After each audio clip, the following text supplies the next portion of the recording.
नमस्कार, knocking-news.com में आपका स्वागत है। मैं हूं गिरिजेश वशिष्ठ। आज हम बात करेंगे कि किस तरह से एक बड़ा भक्तों का समाज भारतीय जनता पार्टी ने पैदा किया, वो साइकोलॉजी क्या है और किस तरह से फेक न्यूज़ ट्रैवल करती है, किस तरह से कौन कौन सी साइकोलॉजिकल मेथड अपनाए जाते हैं जिसके कारण आज एक इतना बड़ा भक्त समाज बना। भारतीय जनता पार्टी की झूठ की फैक्ट्री की आज पोली खोली जाने वाली है। वो पूरा सिस्टम आपको समझ में आ जाएगा जिसके ज़रिए कोई भी पॉलिटिकल पार्टी 10-15 साल में ऐसे अंध समर्थक पैदा कर सकती है जो आपके लिए मरने मारने पे उतारू हो जाएं। भारतीय जनता पार्टी की मेथडोलॉजी को हम डिकोड करेंगे। आज हम ये जानेंगे कि वो कौन से तरीके हैं जिसके ज़रिए ये अचीव किया जाता है, हासिल किया जाता है। बातचीत शुरू करते हैं आज के उस घटनाक्रम से, उस खबर से जिसमें ये बताया गया कि तुर्की में एक इस्तांबुल कांग्रेस सेंटर है, वो कांग्रेस पार्टी का दफ्तर है। ये खबर अर्नब गोस्वामी चिल्ला चिल्ला के अपने चैनल पे बताता है। अर्नब गोस्वामी को पीछे से ब्रीफ है कि तुमको ये बोलना है, और समय समय पे मीडिया हाउसेस को ब्रीफ आता है, हम सब जानते हैं, और वो उसके अकॉर्डिंग एजेंडा चलाते हैं। जब युद्ध हो रहा था तो भारत के लोगों को ये समझाने की कोशिश की जा रही थी कि मोदी का दम देखो, हमने इस्लामाबाद भी कब्जा कर लिया, ये भी कर लिया, वो भी कर दिया, ताकि ये जो भक्त वृंद हैं वो उसमें फंस जाएं। और जब वो फंस जाते हैं तो वो दूसरी बात को मानने को तैयार नहीं होते। क्यों नहीं होते ये भी हम समझेंगे।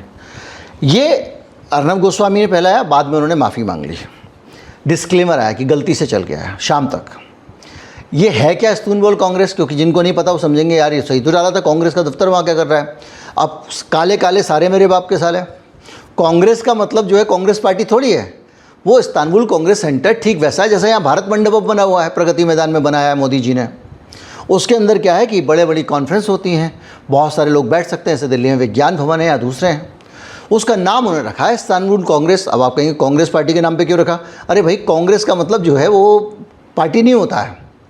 कांग्रेस ने कांग्रेस शब्द अपने नाम पे रख लिया पार्टी के। अब भारतीय जनता पार्टी का मतलब भारतीय है, इसका मतलब थोड़ी हर जगह जो भी चीज़ होगी पार्टी हो, जहाँ भारतीय या पार्टी लिखा होगा वो बीजेपी हो गया।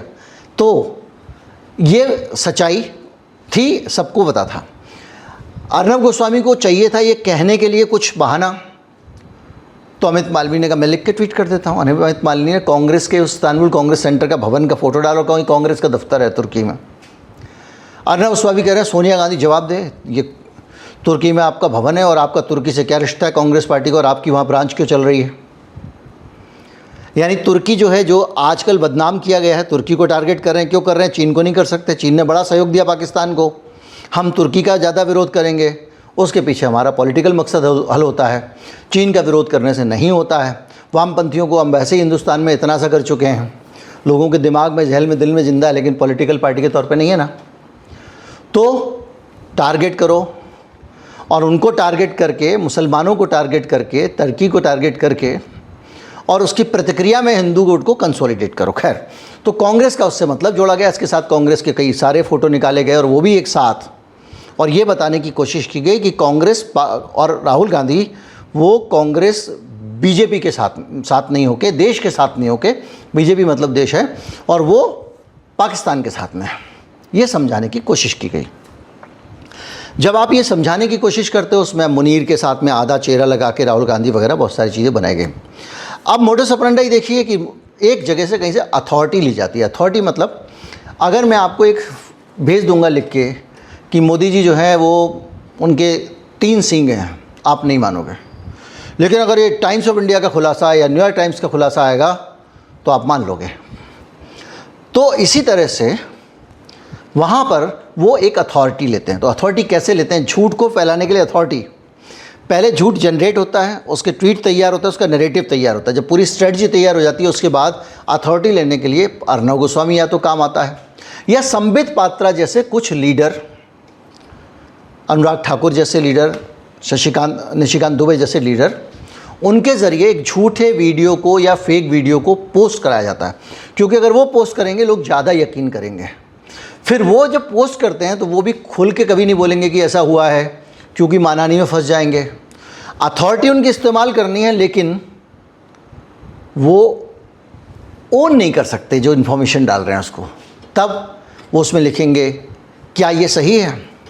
एक बात याद कीजिए, शाहीन बाग के मामले में संबित पात्रा ने एक वीडियो डाला था जिसमें एक पीसीओ पे बैठा हुआ लड़का ये बोल रहा है कि इनको बिरयानी मिलती है और पैसे मिलते हैं धरने पे बैठने के, और इसी को फिर बहुत बड़ा किया गया, नरेट किया गया। उसी एक वीडियो को उसको संबित पात्रा ने पोस्ट किया। क्या ये सही है? अब तो सबूत भी आ गए, इसका मतलब सबूत भी है। अब ये डाल दिया, अब आप बाद में कुछ कहोगे तो कहिए हमने तो यही तो कहा था, क्या ये सही है? अगर कोर्ट में कहीं फंसे, बाकी तो सब जगह आपका इकोसिस्टम है, आप कुछ कर ही नहीं सकते हो। तो इस तरह से ये पूरा एक सिस्टम है कि पहले आप बनाओगे झूठ को, फिर झूठ को आप अथॉरिटी दिलाओगे, अथॉरिटी दिलाने के बाद उस झूठ को स्प्रेड करने के लिए आप उसकी स्पैमिंग करोगे। अब आप कहोगे स्पैमिंग कहेंगे तो टेक्निकली फंस जाऊंगा मैं, क्योंकि स्पैमिंग करने का मतलब ये एक ही मैसेज एक आदमी कई जगह भेज रहा है, लेकिन ऐसा होता नहीं है। एक आदमी नहीं भेजता है, उन्होंने लाखों फेक अकाउंट बनाए हुए हैं। वो लाखों अकाउंट एक एक बार झूठा ट्वीट कर रहे होते हैं, तो लाखों दफ़े पहुंच जाता है, और उसके बाद में वो पहुंचता है उन लोगों के पास में जो झूठ भी लग रहा होगा तब भी इसी मैसेज को आगे बढ़ाना चाहते हैं। और वो कम्युनिटी कैसे तैयार होती है, ऐसे लोग कैसे तैयार होते हैं जो हर हालत में झूठा है सच्चा इस पे कम यकीन करते हैं, इस पे ध्यान देते हैं कि वो किस सोर्स से आया है और किसके खिलाफ जाने वाला है।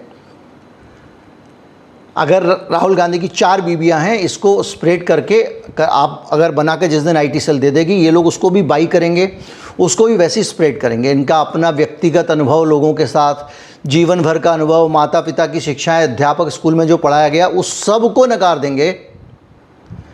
वो किसी को मैकाले की शिक्षा कह देंगे, किसी को वामपंथी इतिहास कह देंगे, किसी को अंग्रेज़ों का इतिहास कह देंगे, और वो बोलेंगे जो वहाँ से आ रहा है। तो ये ब्रेन जो आपका ये कंट्रोल कैसे किया जाता है, इसको समझते हैं। इस पे सबसे ज़्यादा जो ज़रूरी काम आता है वो आता है आपका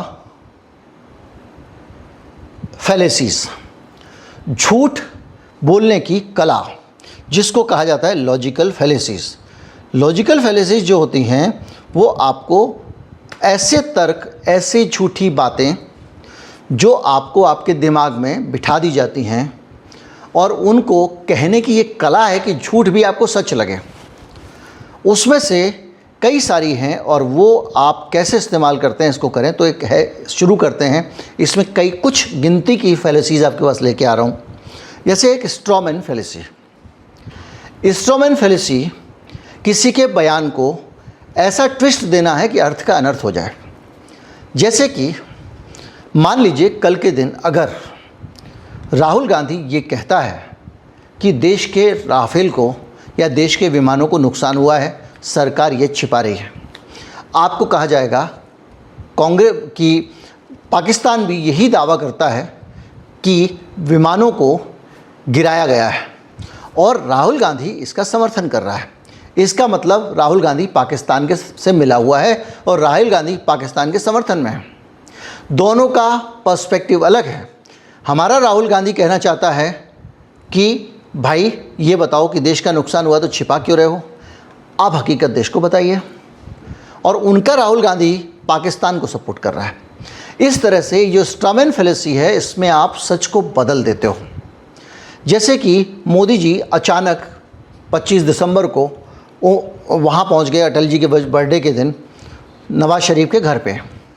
वहाँ पे गए, उनकी माताजी का आशीर्वाद लिया वगैरह वगैरह, और वो उस शादी को लेके आ गए। अब इसके साथ में कितनी फैलेसीज जनरेट हो सकती हैं? क्या रिश्ता है, कौन सी रिश्तेदारी है, मोदी जी ये बताएं कि इनका रिश्ता क्या है, माता जी से मोदी की नवाज़ शरीफ का रिश्ता क्या है, क्यों नवाज़ शरीफ माता जी को धोती भेज रहा है। और इसको जब आप बहुत ज़्यादा तरह से बहुत सारे अंड वंड संड जोड़ के अगर आप स्प्रेड करते हो तो उसका मतलब कुछ और बन जाएगा, और वो बनाया जा सकता है।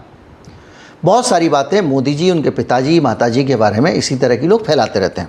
खैर, एक और तरीका है जो हम अक्सर इस्तेमाल करते हैं, वो है व्हाट अबाउटिज़म। उसके बारे में आप सब जानते हैं, ज़्यादा बताने की ज़रूरत नहीं है। वो तरीका ये है कि अभी जैसे RSS के प्रोग्राम में नागपुर गए मोदी जी, नागपुर में गए तो उनके जाने पे जिला प्रशासन ने, चूँकि ये निजी कार्यक्रम था, ये कार्यक्रम सरकारी नहीं था, ये कार्यक्रम प्रधानमंत्री के तौर पे नहीं था, तो वहाँ पर जिला प्रशासन ने बहुत सारे ऐसे खर्चे किए जो प्रशासन के करने के नहीं बनते थे। जैसे वहाँ पे कुछ उत्सव कार्यक्रम हुए हों, कुछ ऐसी चीज़ें हुई हों जो सरकार के प्रोटोकॉल में नहीं आता है। उसको लेकर कुछ लोगों ने आरटीआई डाली और एक हिसाब निकाला कि भाई इतने रुपए मोदी जी ने अपनी निजी यात्रा पे खर्च कैसे कराई। तो सरकारी यात्रा नहीं थी जब वो आरएसएस के मुख्यालय गए थे। तो इसको लेकर एक ये आता है, एक वाउट ओवरट्री आएगी कि बताइए इससे पहले क्या कभी सरकार ने नहीं किया। अब यहाँ पे वाउट ओवरट्री में उसने कहा इससे पहले क्या नहीं किया, तो आपके दिमाग में पहला तर्क क्या आएगा, इससे पहले भी हुआ है। अच्छा, तब भी किया गया था, वो भी करते थे, सब करते थे, जब उसने किया तो उसने क्या गलत कर लिया।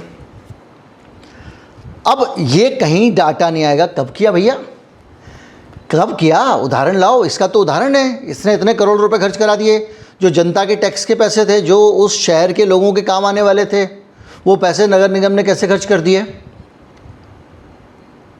अब आप कहोगे पुराना डेटा लाओ, नहीं आएगा। हो सकता है कि जब कई बार झूठी चीज़ हो तो एक झूठ आ जाएगा। जैसे रामचरितमानस जो है उसकी रचना करने वाले गोस्वामी तुलसीदास जी जो हैं, उन्होंने जब बाबरी मस्जिद टूटी उसका जिक्र कहीं नहीं किया है। और उस समय वो अपनी जो विनय पत्रिका नामक एक प्रकाशन निकालते थे जिसमें ताज़ा घटनाओं का जिक्र करते थे। और उनके इष्ट देव थे भगवान राम, उनका जन्मभूमि तोड़ के किसी ने वहाँ मस्जिद बना दी, उसका उन्होंने जिक्र नहीं किया। ये पॉइंट कुछ लोग उठाते हैं। तो क्या हुआ, इसके जवाब में एक झूठा मैसेज तैयार किया गया। उस मैसेज में ये लिखा गया कि तुलसीदास जी ने तुलसी रचनावली करके कुछ एक नाम बना दिया ग्रंथ का, काल्पनिक, जो है ही नहीं, वो है। और उसमें ऐसे ऐसे लिखा है, झूठे दोहे बना दिए। शर्म आती है, वो बेइज्जती है तुलसीदास जी की, इतनी घटिया भाषा के दोहे हैं वो। और उनको बना दिया और कहा देखो ये दोहे में लिखा है कि बाबरी मस्जिद तोड़ दी गई है। अब एक बना दिया नैरेटिव काउंटर करने के लिए, तो लेटर, तो बाद में वो झूठ भी आ जाता है। लेकिन वाट अबाउटरी जो है उसको हम समझना चाहते थे, इसलिए उदाहरण दिया। तो जो सवाल उठा रहा है उसी व्यक्ति पे सवाल उठा दो, सीधा तरीका।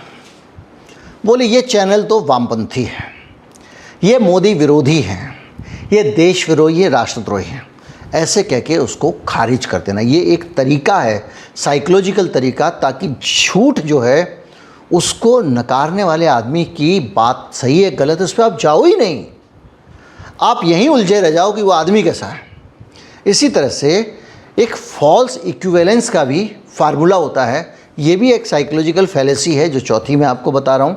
ये कहती है कि दो अलग अलग चीज़ों की तुलना कर देना। जैसे मोदी ने अगर गोधरा के बाद चुप्पी साधी थी, मनमोहन सिंह ने 84 के बाद चुप्पी साधी थी, लेकिन क्या ये दोनों चीज़ें बराबर हैं? नहीं है। लेकिन दोनों को वो कहेंगे अच्छा मोदी अगर गोधरा पे चुप्पी पे तो क्या हो गया, मनमोहन सिंह ने भी तो 84 में चुप्पी धारण की थी। अब दो चुप्पियों का जो अंतर है वो सारी चीज़ों से आपका ध्यान हट जाएगा। मेरा एक दोस्त लिख रहा है कि हम तीसरी सबसे बड़ी इकोनॉमी बन गए हैं, तो ऐसे ही थोड़ी बन गए हैं। और वो मुझसे कह रहा है मोदी जी के राज में कोई दंगे ही नहीं हुए, हुए ही नहीं है, तुम गद्दार हो साले, मानते ही नहीं हो। मुझसे कह रहा है कि अब बताओ कहीं पे आतंकवादी हमला होता है, तुम मानते ही नहीं हो।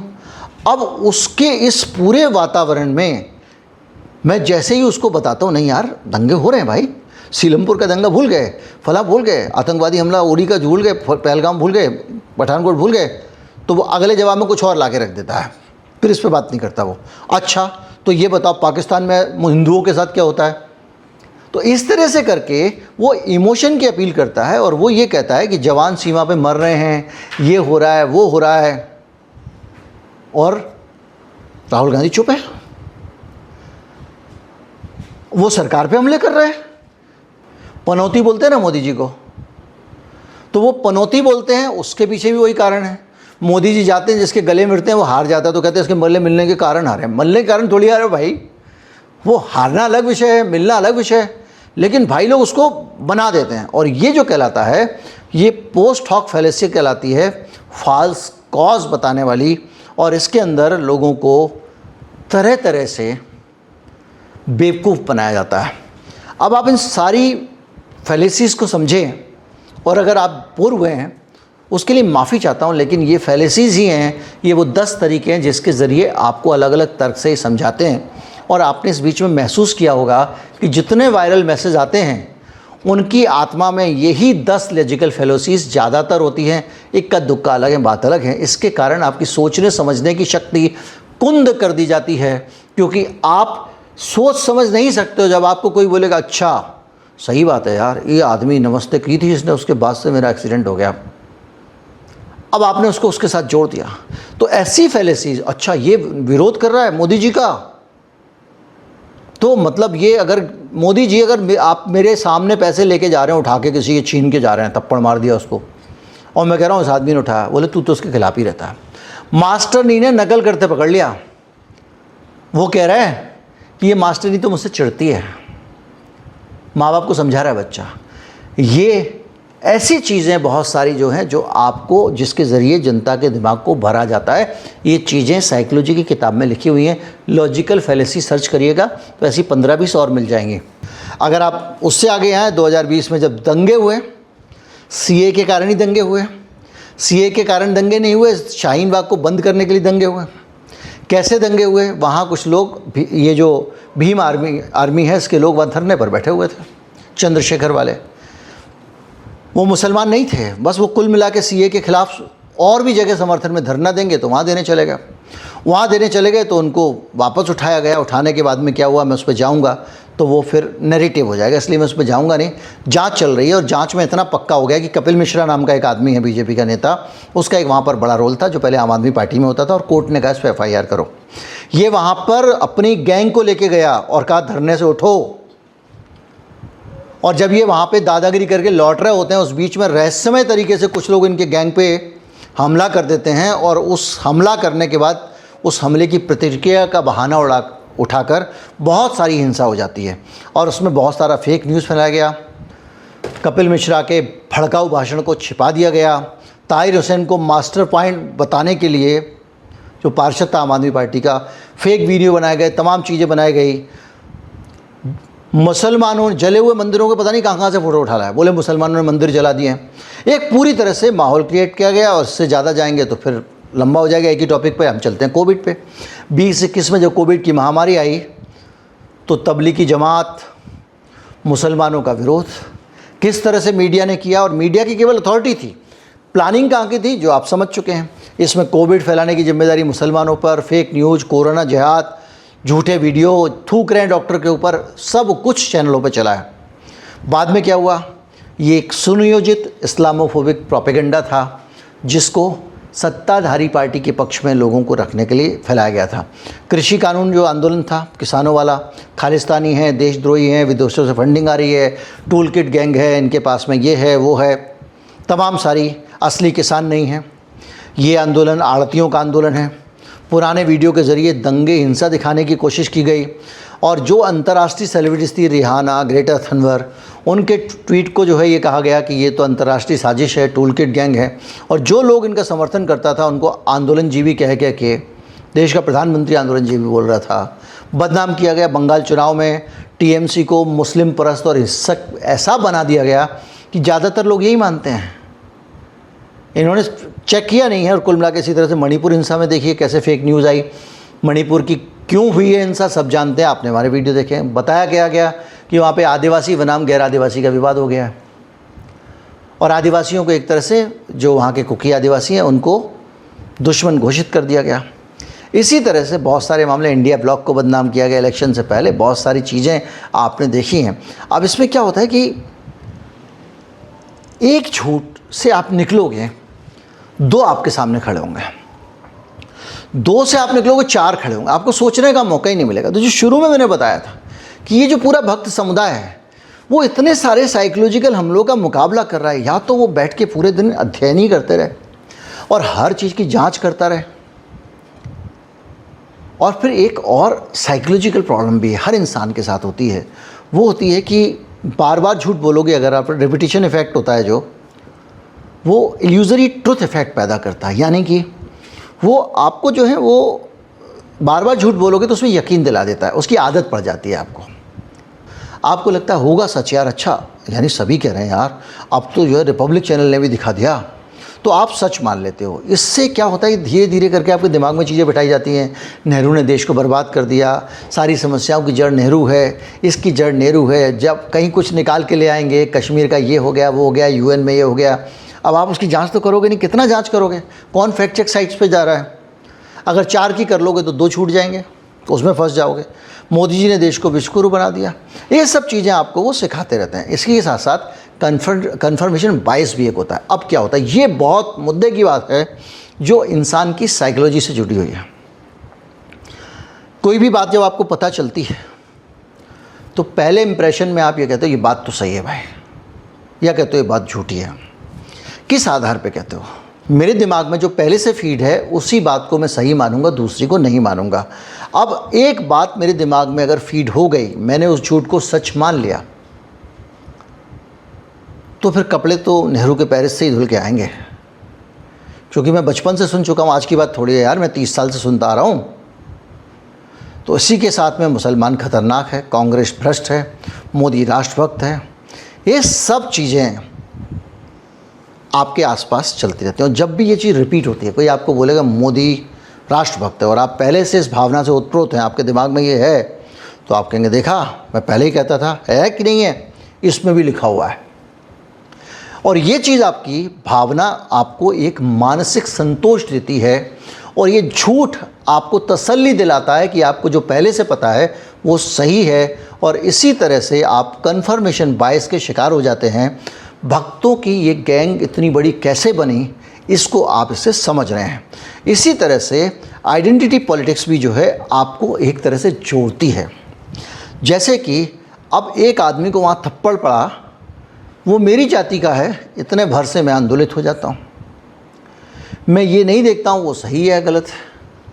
अगर मुझे लगा कि भाई ये हिंदू अस्मिता, राष्ट्रवाद, जाति गौरव, पाकिस्तान विषय, ये पाकिस्तान विरोध, सेना समर्थन, ये भावनात्मक पहचान बन गए हैं। अब लोग अपनी धर्म, जाति, गौरव की रक्षा करने का अगर आपको कोई बहाना दिलाते हैं तो आप उसको तुरंत अपने साइड को सपोर्ट करने लगते हो। आता नहीं है, आजकल आ रहा है, एक अलग से राष्ट्र बनाने की मांग उठ रही है भारत में, सवर्ण राष्ट्र बनाएंगे। अगर वो खालिस्तान मांगता है तो हम जो है वो खोल जाते हैं, कश्मीर मांगोगे तो हम चीर देंगे, लेकिन हम सवर्णों का देश बनाएंगे, उसमें जाति का गौरव है। तो जो लोग सवर्ण जाति वाले कह रहे हैं हाँ ये तो बहुत सही मांग उठाई है, आरक्षण से अन्याय होता है वगैरह वगैरह, है ना। इस तरह से जो भावनात्मक आइडेंटिटी पॉलिटिक्स है वो आपको आपकी जाति से जोड़ देती है। जैसा भी है, भला है बुरा जैसा भी है, मेरा पति मेरा देवता है, ये आदमी मेरी जाति का आदमी है, इसको तो मैं वोट दूंगा। और इसका फ़ायदा उठा के पूरे देश में, अब देखिए जाति जनगणना हो चुकी है भारत में, पहले ही हो चुकी है, मनमोहन सिंह कर गए थे, उसके आंकड़े बीजेपी के पास में। अब उसको पता है बिहार में इस जगह पे मुसहर जाति के इतने लोग हैं, मैं मुसहर जाति वाले को यहाँ पे पार्टी का ब्लॉक अध्यक्ष बना दूंगा, इसी के नाम पे वोट आ जाएंगे। तो ये जो कास्ट की पॉलिटिक्स है ये भी, और इसके साथ साथ राजनीति, डर बेचो नफरत दो की जो राजनीति है वो भी लोगों को आपस में जोड़ती है। अगर मिलके नहीं रहोगे तो ये खा जाएंगे। दुनिया भर में आपने देखा वो जो माइनॉरिटीज़ होते हैं पूरी दुनिया में, हमारे हिंदू हैं, अगर वो रहते हैं अमेरिका में, कोशिश करेंगे साथ साथ रहें। सिख हैं, वो एक मिलजुल के रहते हैं, गुरुद्वारे जाते हैं, एक दूसरे संपर्क में रहते हैं कनाडा में। और सिखों और बाकी से मिलके बचने के लिए हिंदू अलग वहाँ पर इस तरह से रहते हैं, ऑस्ट्रेलिया में भी। तो इसी तरह से यहाँ पे भी देखा होगा आपने, मुसलमानों की बस्तियाँ अलग बच जाती हैं, क्योंकि उनको लगता है कि ये हमारा भाई है। और वो एक डर जो होता है वो हमारे को सोचने से रोकता है। डर आपको हमेशा सोचने से रोकता है, आपकी बुद्धि को कुंद कर देता है। अगर मुझे लगे ना मेरे पीछे भूत है, मैं कभी नहीं देखूँगा। दीवार में मुझे भूत की परछाई अगर दिख गई ना, मैं वहाँ से जाऊँगा 6 किलोमीटर दूर तक, कभी उस दीवार की तरफ नहीं देखूँगा, क्योंकि मुझे डर लगे मैं उधर देखूँगा तो भूत मुझे पकड़ लेगा। जबकि सच ये है कि वो जो दीवार है उसको मैं एक बार घूर के देख लूँगा, ध्यान से देख लूँगा, तो भूत वहीं मर जाएगा, है ही नहीं वो। इसी तरह से डर जो है वो अपने आप से लोगों को इकट्ठा करता है। और विपक्ष की कमज़ोरी जो है वो भी एक कारण है, विपक्ष को कमज़ोर किया जाता है, कमज़ोर अपने आप नहीं है। अगर वो बयान देगा उसका चैनल वाला चलाएगा ही नहीं, अखबार में छपेगा ही नहीं, आपको पता चलेगा ही नहीं, आपको लगेगा विपक्ष को कर नहीं रहा है और नहीं कर रहा है तो ये विपक्ष नालायक है, हमारे पास कोई विकल्प नहीं है इसलिए हमको वोट दो। व्हाट्सएप यूनिवर्स में जिस तरह से जो एक पैरेलल दुनिया चल रही है वो भी आपको अलग अलग नैरेटिव देती है। सबके अपने ग्रुप बने हुए हैं, ये बनियों का ग्रुप है, ये ब्राह्मणों का ग्रुप है, ये अनुसूचित जाति का ग्रुप है। उस ग्रुप में वो अपनी ही सोच की तरह के मैसेजेस जो हैं वो सर्कुलेट करते हैं और वो पूरी धारणाएं जो हैं वो कंसोलिडेट होती जाती हैं। आप अलग अलग क्लस्टरिंग में चलते जाते हो और उनको जब जहाँ जैसी ज़रूरत हो वैसे टारगेट किया जाता है। इसी के साथ में एक होता है कॉग्निटिव डिसोनेंस, उसके ज़रिए भी ये बदलाव करने की कोशिश करते हैं। और इसमें क्या होता है, कुछ तो गलती हुई होगी वरना मोदी जी ऐसा क्यों करते हैं, कुछ तो रहा होगा, झूठ तो सब फैलाते हैं, इसने फैला दिया तो क्या हो गया। पाकिस्तान तो डरता है कम से कम मोदी से, 56 इंची है, घर में घुस के मारा, हमेशा कह रहे हैं 100 किलोमीटर। तो ये जो चीज़ें हैं ये आपको एक तरह का अटैचमेंट देती हैं और इस सब के कारण हम देखते हैं कि हम कहाँ पर एक जगह से फंसते चले जा रहे हैं और हमारा अपना समाज, हमारा अपना पूरा का पूरा एक साइकोलॉजिकल ब्रेन वॉश हो चुका है।